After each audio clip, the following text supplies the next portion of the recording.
Hello everybody, I will be doing the Lifting the Vale quest. This was the one I was doing a Dark Brother quest and I was approached by Tolkien. So, let's just jump into it.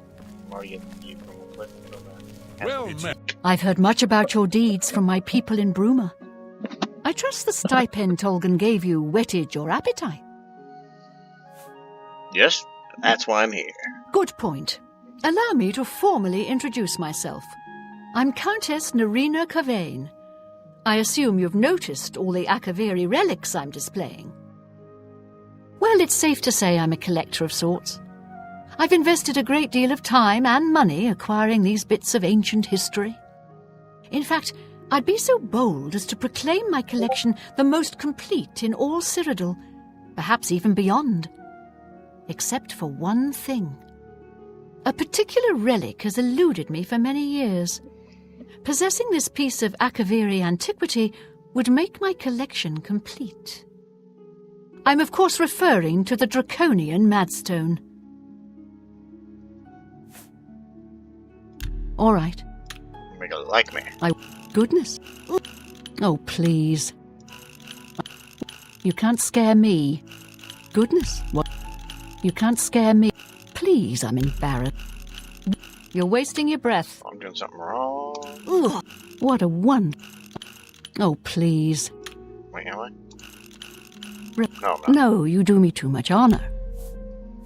Some see only the conflicts between northern and southern cultures, but I see the way they are stronger when woven together. He served Emperor Uriel for many years, and so far he has done well in an impossible situation. The assassination. Rumor. I've not always been happy with the standards of conduct in the Mages Guild, but Hannibal Travan's reforms are quite encouraging. Draconian Madstone. The stone is a fine bit of Akavari craftsmanship. Worn like an amulet, this talisman is said to protect the wearer from poisons of any type.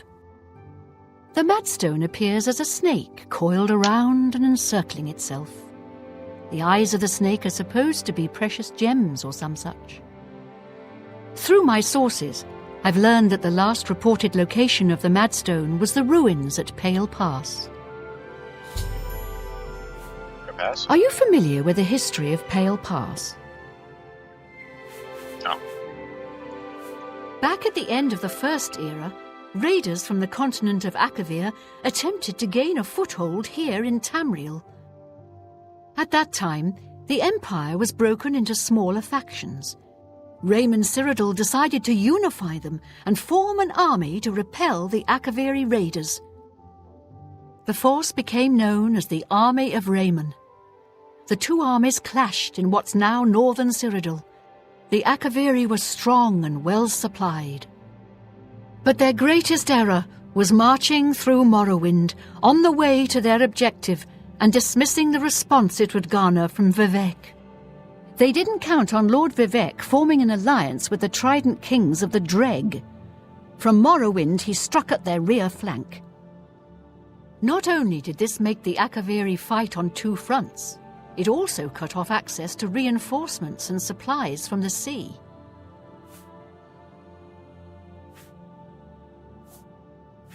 So the Alliance ended the conflict? Not quite.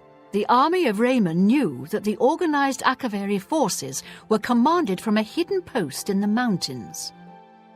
Rumors placed it in a snowy vale called Pale Pass. That's where Raymond focused his attention. As his forces fought their way across the Gerald Mountains, the Akavari suddenly surrendered. It was assumed they were overwhelmed and gave up. The only strange part was that the command post and Pale Pass were never found. It was dismissed as a rumor, and the army of Raymond celebrated. It's come to my attention that the post did exist, and it happens to be the last reported location of the Draconian Madstone.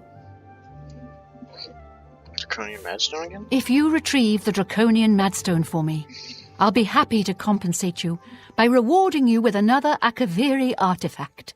Are you game? Yes. I had a feeling you'd accept. Good. Then let me tell you how you're going to find the Madstone. I've come into the possession of a diary, written by an Akavari messenger. I suspect that the text within can lead you to the ruins. Here's a translation of the passages we could still read. It was quite damaged. I've also included a rough map that was drawn in the diary as well. I'm also providing you with a unique key that was supposedly found with the diary. I'm assuming it'll prove useful when you arrive at the site.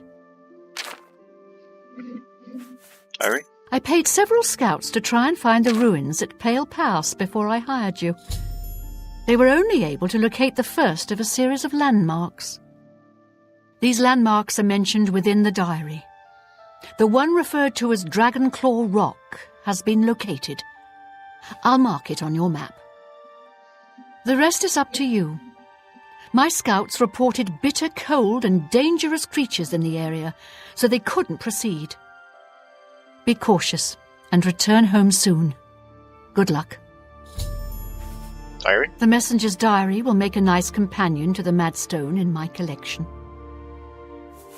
Kind of mess up. The Madstone awaits, and so does your reward if you retrieve it.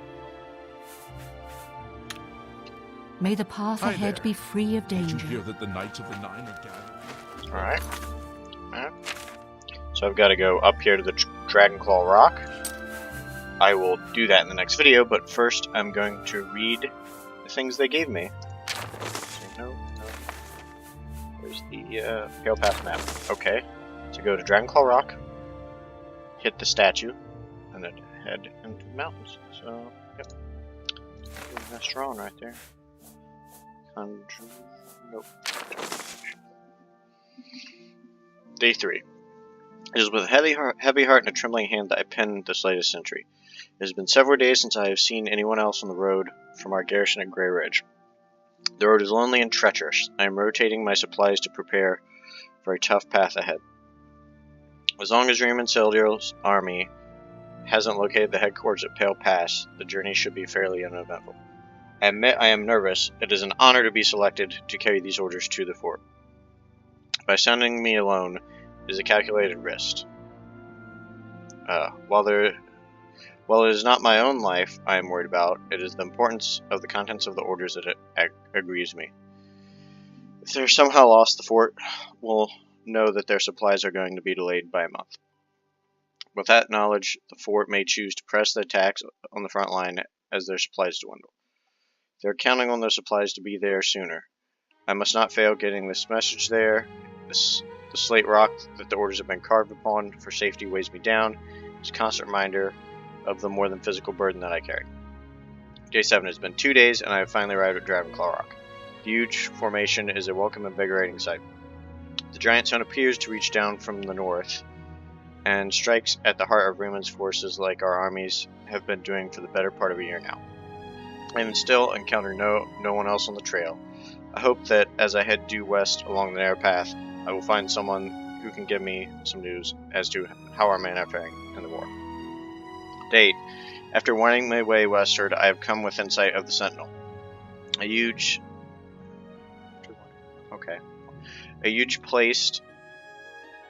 statue placed there by some unknown artist many years ago.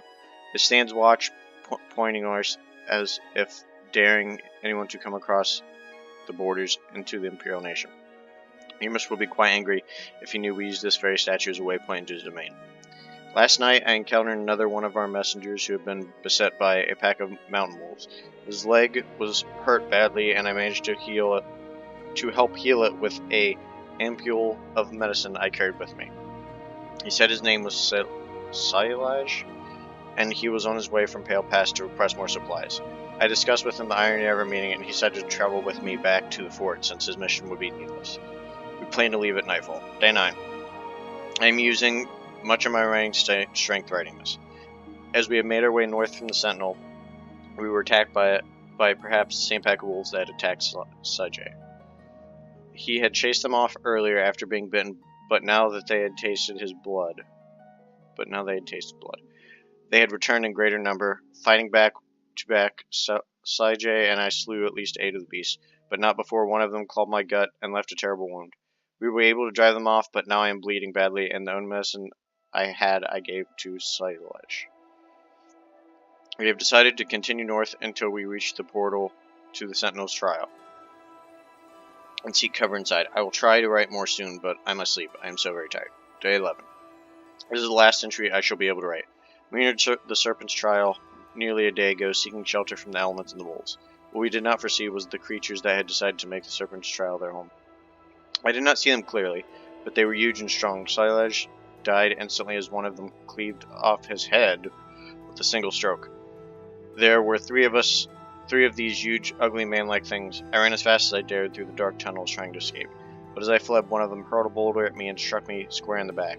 I managed to crawl through a smaller opening and escape the lumbering monsters, but I soon realized that crawling is all I would be able to do. I think the boulder shattered my spine. I can no longer feel my legs. My wound from the wolf attack has reopened and I have lost much blood. I fear that this is as far as I shall be able to go. I have failed my mission. I have been able to get the orders to the fort at Pale Pass. I am so close yet that may as well be leagues away since I can no longer walk and my strength is draining. If a fellow messenger or soldier picks up this diary, please get the orders to the fort before it is too late. And please tell my wife, Vada, that Akavari will always love her. Very, very, very sad. But we'll end this video. I'll pick it back up at Dragonclaw Rock as I actually go toward the pass. As always, subscribe if you liked, and have a good day.